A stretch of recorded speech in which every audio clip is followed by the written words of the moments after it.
धर्म यात्रा कहाँ से और कब शुरू हुई?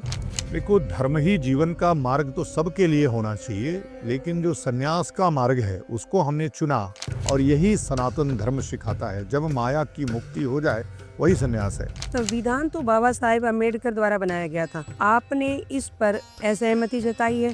मैं एक बात बताना चाहता हूँ इस देश को, सिर्फ एक व्यक्ति कोई देश इतना बड़ा नहीं कर सकता, तो फिर चंद्रशेखर आजाद क्या कर रहे थे?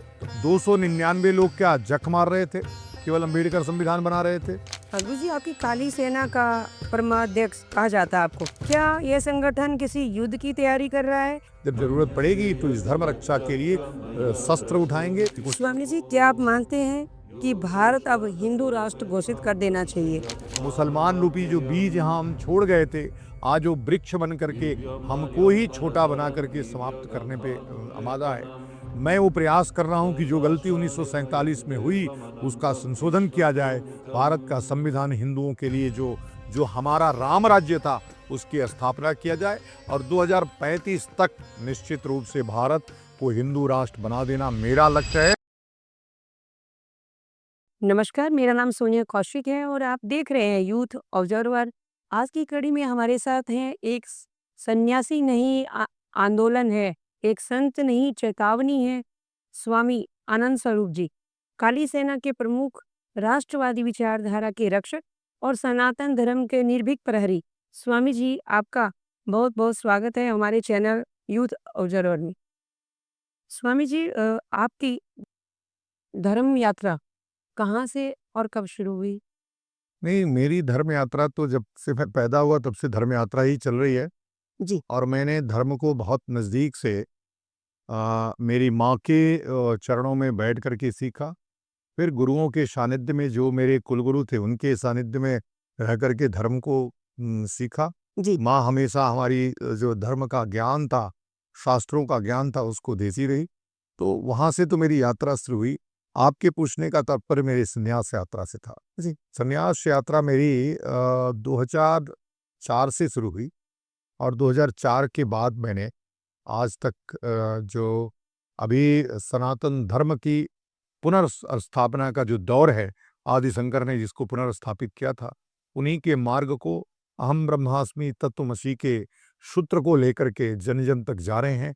भारत का जो जनमानस है उसका मानस ठीक हो, हमारे जो सनातन धर्म के वेद शास्त्र आदि जो मठ मंदिर हैं उनकी ठीक से पुनर्स्थापना हो, इस काम में लेना।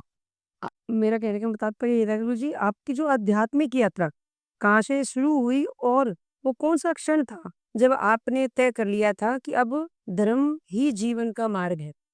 देखो, धर्म ही जीवन का मार्ग तो सबके लिए होना चाहिए, लेकिन जो सन्यास का मार्ग है उसको हमने चुना और सन्यास का मार्ग इसलिए चुना कि इसमें निवृत्ति है और यही सनातन धर्म सिखाता है। जब माया की मुक्ति हो जाए वही सन्यास है।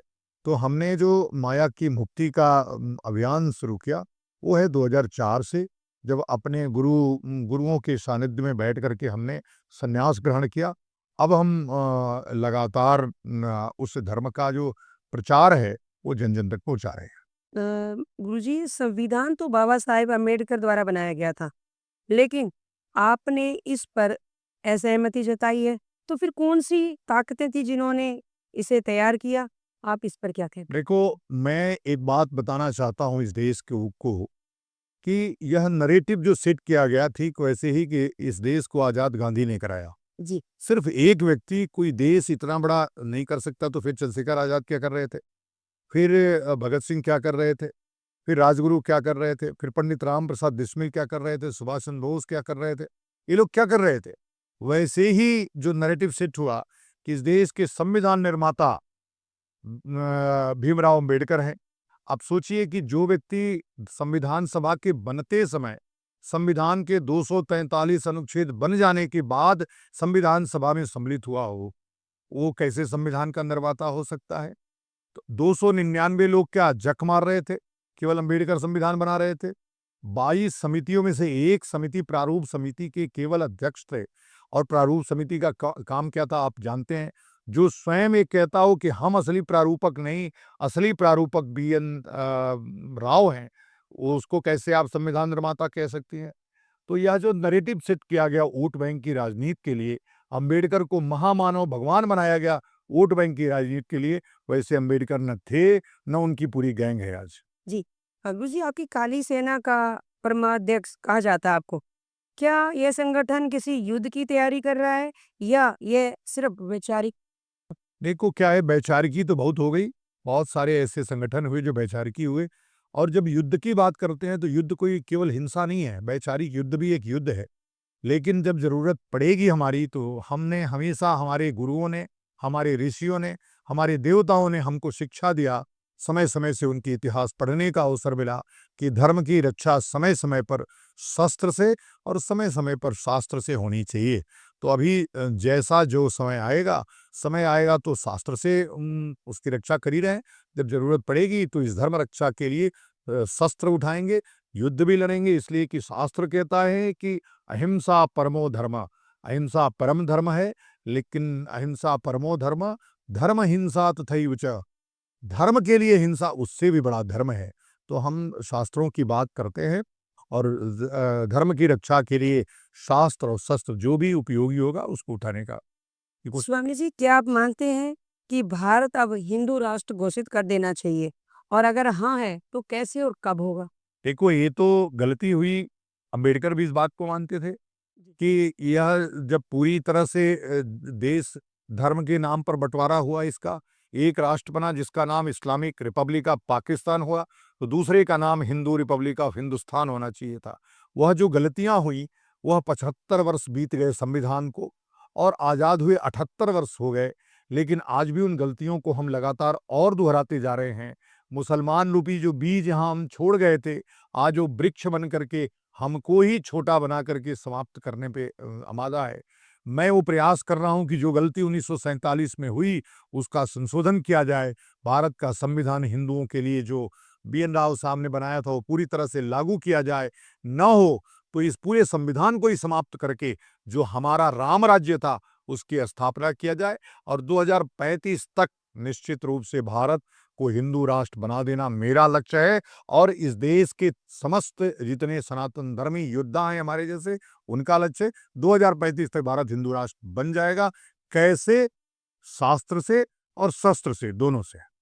जी। स्वामी जी, एक आपने कई बार मुस्लिम कट्टरपंथ, लव जिहाद और धर्म में के मुद्दे पर खुलकर बोला है। आपको व्यक्तिगत तौर पे कई बार धमकी मिली है, और क्या आपको लगता है कि आप आज़ादी से बोल सकते हैं? देखो क्या है, जो संविधान का राज्य है, वो वाक और अभिव्यक्ति की स्वतंत्रता देता है। कुरान में लिखी हुई बातों को ही जब हम कोई बोलते हैं, तो उनको लगता है कि यह उनके धर्म पे हमला है। जी। जो रामायण में लिखा है, वो तो बोलना ही पड़ेगा। जो गीता में लिखा है, वो तो बोलना ही पड़ेगा। जो कुरान में लिखा है, वो तो बोलना ही पड़ेगा। तो हमने तो कहा ना, हम तो हिंदू राष्ट्र बनाने में लगे हैं, और हम मुसलमानों को मारना नहीं चाहते। हम इस इस्लाम को समाप्त करना चाहते हैं, जिसके जाल में मुसलमान फंस करके आज आतंकवादी बन रहा है।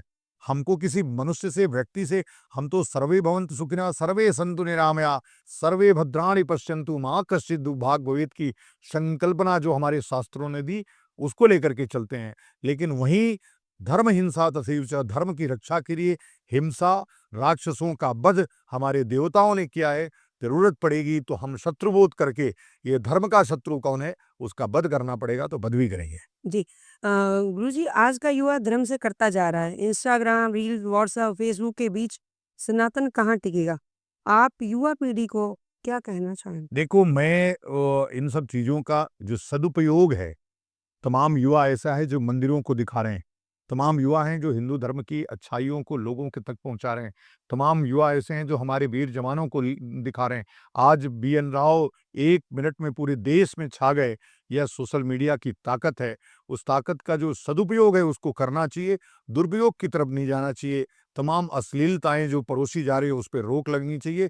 और यह काम यूथ नहीं करेगा, यह काम कानून करेगा।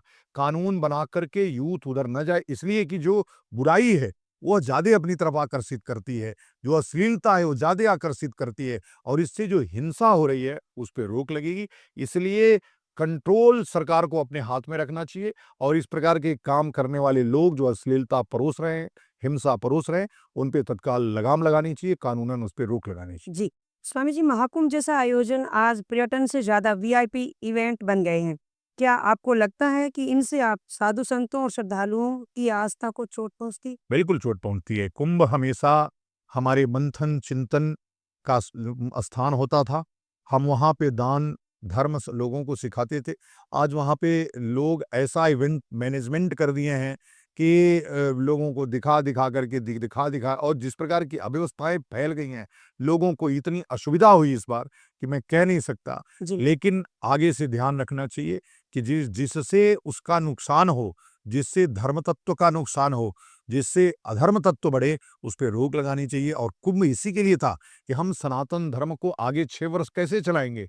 इस पे मंथन होता था, धर्मगुरु आपस में बैठते थे, आगे की रणनीति बनाते थे। अब कोई धर्म चर्चा नहीं होती, अब पूरा इवेंट केवल होता है और सब लोग केवल रील के लिए काम करते हैं, रियल के लिए कोई नहीं करता है। जी। स्वामी जी, मेरा अंतिम सवाल यह है, क्या आपको लगता है कि आने वाले 10 सालों में अगर हिंदू नहीं जागा तो वो सिर्फ इतिहास की किताब के पन्नों में ही रह जाएगा? ये हम नहीं कह रहे हैं, ये तो हमारा इतिहास ही कह रहा है कि अफ़गानिस्तान से हम हट गए, पारसिया से हट गए, तेलंगा से हट गए, बर्मा से हट गए, पाकिस्तान से हट गए, बांग्लादेश से हट गए। तो अब तो लगातार जिस प्रकार का हमारा घटना चालू है, वो तो आने वाले समय में अब पूरी तरह से भारत में भी ऐसा ही हो सकता है। यदि हिंदू जगेगा नहीं, आज मैंने कहा है कि हिंदू बचेगा कैसे? तो अपने बच्चों को पराक्रमी बनाओ, जीजाबाई बनो और शिवाजी पैदा करो। जब शिवाजी पैदा करोगे तो हिंदवी स्वराज्य स्थापित होगा, हिंदू राष्ट्र स्थापित होगा। नहीं बनाओगे, आर्मी के भरोसे इस्लामिक राष्ट्र बन जाएगा, सरकारों के भरोसे इस्लामिक राष्ट्र बन जाएगा। जी। स्वामी जी की बातों से साफ कर दिया है कि अब चुप रहना गुनाह है। ये सिर्फ इंटरव्यू नहीं था, धर्म की हुंकार थी। अब फैसला आपको करना है, उठना है या चुप रहोगे। देखते रहिए यूथ ऑब्जर्वर। धन्यवाद।